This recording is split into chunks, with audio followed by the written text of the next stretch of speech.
Breaking news.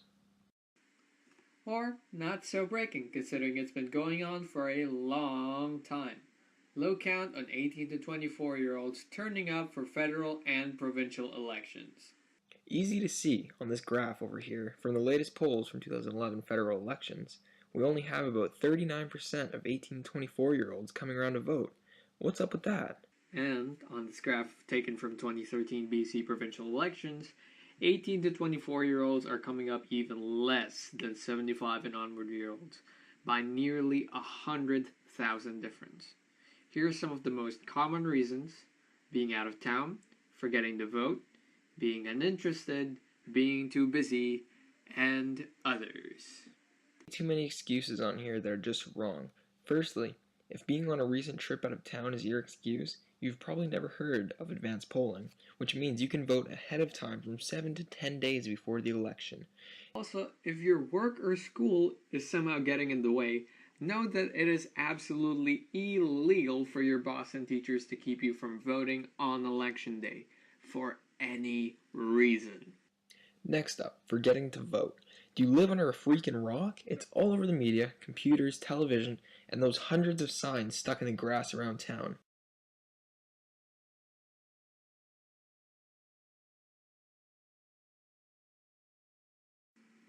Not interested enough to vote? Not even if the issues cover youth education, youth work availability, youth reproductive rights? That's like saying you've never been interested in learning, working, or having sex, which we all probably know isn't so true. Those aside, we have to remember that voting is a fundamental right and need, and we need it from the youth too. Why is it important to vote? Democracy only works when you work it.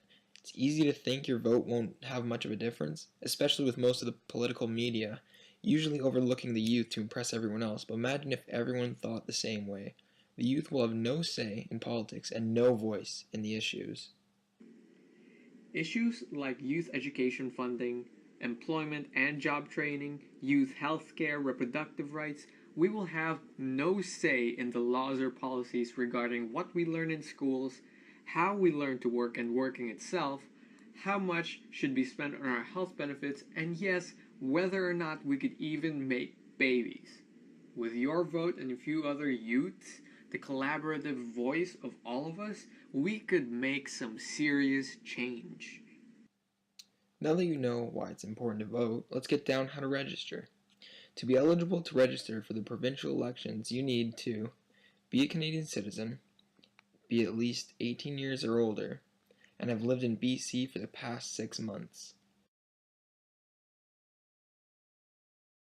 Number 1, general registration. Now, general registration lets you register at any time except during the closed period of an election. The closed period runs from day 8 until the second day after general voting day. And during this closed period, you could still register to vote in conjunction with voting, but we'll get to that later.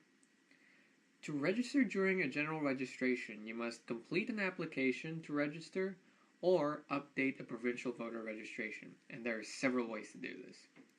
Firstly, you could use the online voter registration on Elections BC, or you could phone Elections BC and provide the required information to a staff person, or you could download the application to register or update a provincial voter registration, complete it, and then send it by mail, fax, email to Elections BC. If you're wondering about anything else on how to register via general registration, literally everything you have to know is on electionsbc.ca.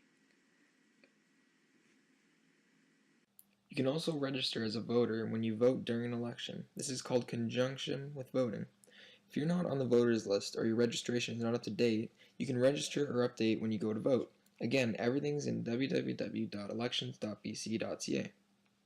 You could also register during an enumeration by filling up an application to register or update a provincial voter registration. This is directed to all eligible voters or specific groups of voters in one or more electoral districts. Guess what? Yet again, everything you have to know about voting during an enumeration is on www.elections.bc.ca. Lastly, the special registration opportunities, where the Chief Electoral Officer sets up special registering opportunities, like sponsoring a registration booth at an exhibition or trade show. Again, fill up the registration and you're good to go. Now, if you haven't figured it out yet, everything you need to know about the process of provincial voting registration here in British Columbia, it's all inside www.elections.bc.ca. Any basic queries or anything you're wondering about the process of registry, it is all in that website. For the federal elections, you can either call in Elections Canada at 1-800-463-6868 to find out if you're registered. If not, you'll receive a fax or email for the registration form. If you know you aren't on their list, you can use e-register, in which they'll help you complete a printable registration form. You can fax or email them. If you still have any more questions, www.elections.ca has literally everything you need to know. The different types of registration, how to register for federal elections, everything is there. To understand the whole physical process of voting, you have to know that the polling stations are basically the places you go in a riding to cast your ballot. Your name is cast off on the voters list when you arrive, and then you are given this ballot.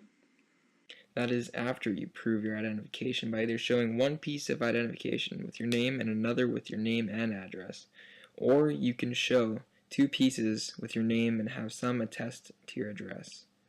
Again, all of these requirements are written down in www.elections.ca. After proving that you are you're then handed a ballot and led to a compartment with one open side where one voter at a time could place in their vote. This is called the voting booth. The ballot itself is pretty self-explanatory. Voting would require you to put an X in the circle beside your favorite candidate's name. Now, in the off-case chance that you're confused, there will always be staff around the polling stations that you could ask for assistance.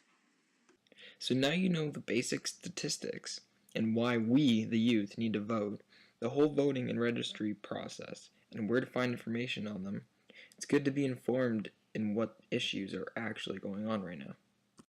So where do you find info to avoid voting for whoever may possibly be the next Hitler, which we all, of course, would not want? There are a ton of resources out there, especially now that we have the internet that you could so easily connect to nowadays, whether it be via public library or your local McDonald's. A simple Google could get you what you want to know in less than just a few seconds.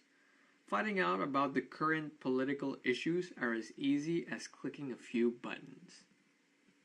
If you're too lazy to go through even that, our group recommends www.openpolitics.ca, which is awesome because it's not only great at giving information on the different brief descriptions of the stands of the argument, but it also sums everything up in different categories ranging from individual and social issues to economic and ecological issues. We also recommend staying in tune with the media. Get into newspapers and blogs and sites like www.huffingtonpost.ca under the politics section. There's a lot of information you can get on there. Another good one would be canadainternational.gc.ca, where they post a lot of the current policies and agreements, as well as some of the latest political news and events. Besides those, there are sites that can be a bit more one-sided, like www.rabble.ca and www.ctvnews.ca, but are still really good sources of information on what's going on in Canada politics. So now you know about how and where to be informed about the issues. What about the political parties? Again, a simple Google click is more than enough to get you what you want to know.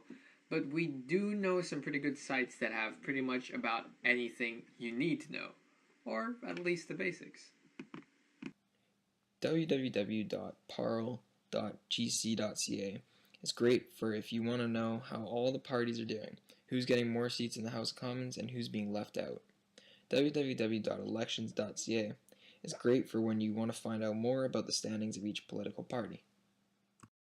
On www.elections.ca, Note that all the registered political parties are listed on there with each of their own links and websites.